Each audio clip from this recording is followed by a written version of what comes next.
Hello students, good morning. मैं Pravesh Sharma, welcome back to my channel. आज हम लैंग्वेज अक्रॉस द करिकुलम के विषय में आपको सुलेख, अनुलेख और श्रुतलेख के विषय में समझाएंगे। तो सबसे पहला पॉइंट हमारा है सुलेख, गुड और क्रिएटिव हैंड राइटिंग। इस विषय में ये कहा जाता है कि ये बच्चों को जब लेटर्स या फिर वर्ड या सेंटेंसेस सिखाए जा रहे होते हैं तो उसका मतलब ये नहीं है केवल लिख देने से मतलब नहीं है। उनके अक्षर सुडोल होने चाहिए, सुंदर होने चाहिए और आकर्षक होने चाहिए। महात्मा गांधी ने इस विषय में ये बात अपने शब्द जो है प्रकट किए हैं, यानी कि परिभाषित किए हैं। मैं नहीं जानता हूँ कि कब मुझ में ये विचार आया कि सुलेख शिक्षा का कोई आवश्यक अंग नहीं है, लेकिन ये विचार विलायत जाने तक मुझ में विद्यमान था। पीछे जब दक्षिण अफ्रीका में मैंने वहीं जन्मे और शिक्षित वकीलों तथा नवयुवकों की सुंदर लिखावट को देखा तो मुझे अपने आप पर लज्जा आई और अपनी भूल पर मैं बहुत पछताया। मैंने देखा और बुरी लिखावट को सुधारना चाहा, लेकिन अब तक बहुत देर हो चुकी थी। मैं युवावस्था में अपनी भूल को कभी भी ठीक नहीं कर पाया। मेरे उदाहरण से नवयुवक व नवयुवतियों को चेतावनी मिल जानी चाहिए कि सुलेख व्यक्ति की शिक्षा का एक आवश्यक पहलू है। वास्तव में महात्मा गांधी ने जिन शब्दों में अपनी बात को व्यक्त किया है वह प्रभाव डालने वाले हैं, और शायद अगर छात्र इन शब्दों को एक बार पढ़ लें तो अपनी राइटिंग को बचपन से ही सुधारना शुरू कर देंगे, क्योंकि स्टूडेंट्स पर जो महान व्यक्ति होते हैं उनका प्रभाव अतिशीघ्र ही पड़ता है। अब नेक्स्ट पॉइंट में हम देख रहे हैं objectives of creative hand writing. इसके क्या उद्देश्य है। इससे पहले हम ये जान लेते हैं कि इसका अभिप्राय क्या है। सु प्लस लेख, ये दो शब्दों से मिलकर बना है। सु का अर्थ है अच्छा और लेख का लिखावट। इसका आशय ये है कि अच्छे ढंग से लिखी गई लिखावट जो अच्छी प्रकार से पढ़ी जा सके तथा जिसे अच्छी प्रकार से समझा जा सके, क्योंकि सुंदर लेख में आकर्षण, कला और संगठन होता है। अब हम देखते हैं कि इसके उद्देश्य क्या है, ऑब्जेक्टिव्स। तो इसके उद्देश्य इस प्रकार से हैं: बालक में आकर्षक और सुडोल अक्षर लिखने की प्रवृत्ति का विकास होना चाहिए, यानी कि करना इसका उद्देश्य है। स्टूडेंट के हाथ, मस्तिष्क और हृदय में समन्वय स्थापित होना चाहिए। महात्मा गांधी की कही हुई उक्ति है। इन्होंने जो है बालक के हैंड, माइंड और हार्ट में समन्वय स्थापित करने की बात कही है।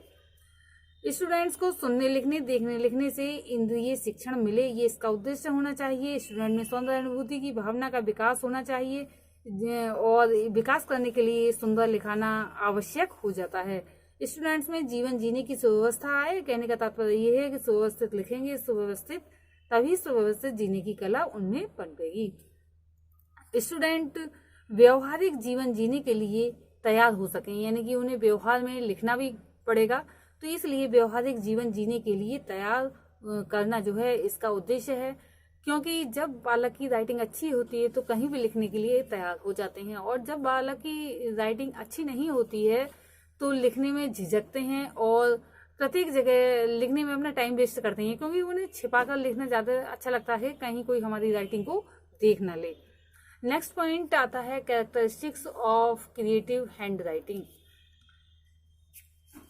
जो लिखा जाता है वह सुंदर व आकर्षक होना चाहिए, और सुंदर और आकर्षक होगा तो इसका प्रभाव सामने वाले व्यक्ति जो कि पढ़ने वाला है उस पर बहुत ज्यादा पड़ेगा। अक्षर सुंदर और सुडोल और अनुपात में होना चाहिए।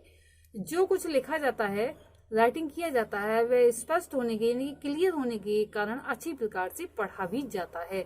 लिखे गए अक्षरों का झुकाव दाईं या बाईं ओर नहीं होना चाहिए। अक्षर बिल्कुल सीधे ढंग से लिखे जाने चाहिए। लिखी गई पंक्तियां टेढ़ी न होकर सीधी होनी चाहिए।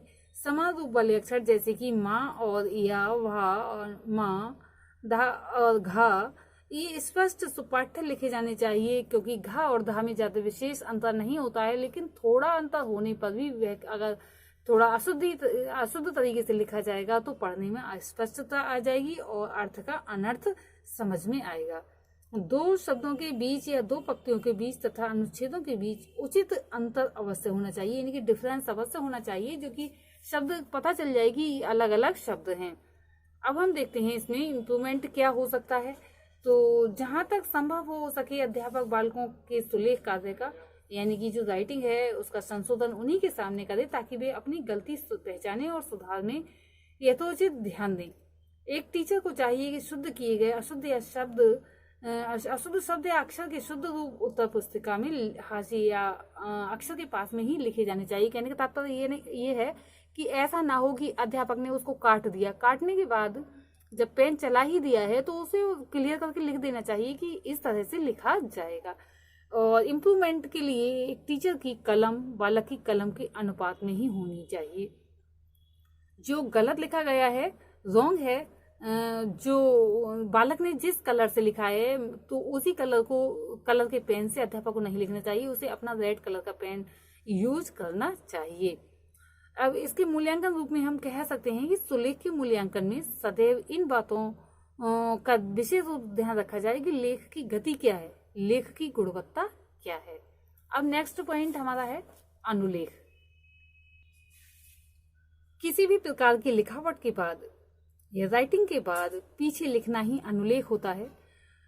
जैसे कि एक टीचर बोल बोलकर श्याम पट पर लिखता है, यानी कि ब्लैक बोर्ड पर लिखता है, और स्टूडेंट्स उसी गति से उसे सुनते और लिखते जाते हैं, तब उसके द्वारा लिखी गई सामग्री लेख और लेखन की दृष्टि से उसके समुचित अभ्यास का परिचय देती है।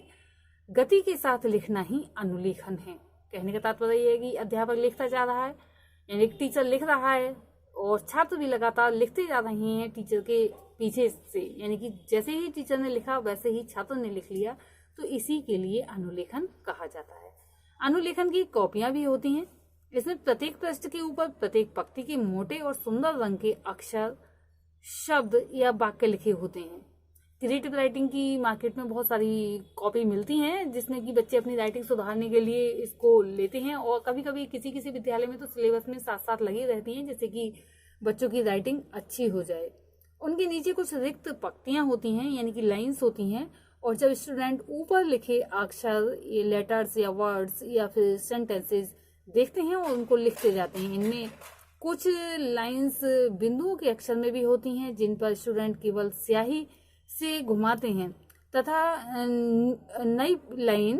न्यू लाइन में उसी रूप में लिखने का अभ्यास भी करते हैं। यहाँ अनुलेखन लक्ष्य भी एक तरह से सुलेख ही है। कहने का तात्पर्य ये है कि जैसे सुलेख में तो ऐसा होता है कि उसको यानी कि स्टूडेंट को अलग अलग अक्षर, अलग अलग शब्द और अलग अलग वाक्य लिखने सिखाए जाते हैं, लेकिन इसमें सिखाने का विशेष महत्व नहीं होता। इसमें बालक स्वतः ही देखकर लिखता चला जाता है।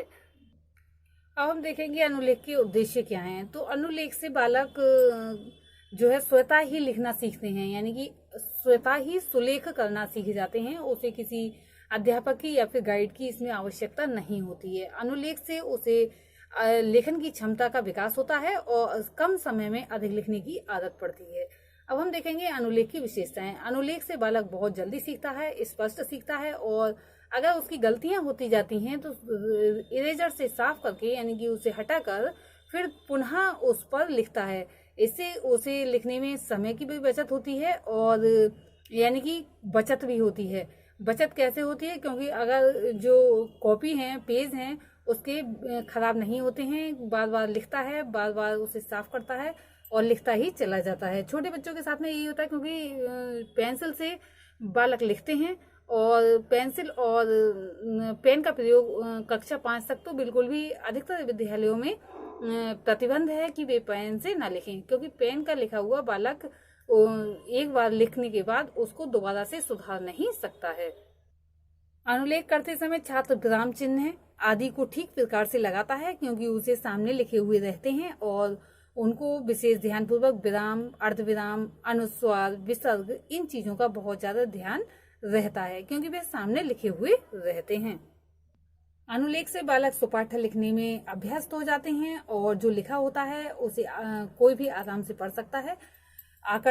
लिखा हुआ आकर्षक होता है, क्योंकि बालक बिल्कुल लिखा हुआ हूबहू लिखने की कोशिश करता है। आज के लिए इतना ही, धन्यवाद।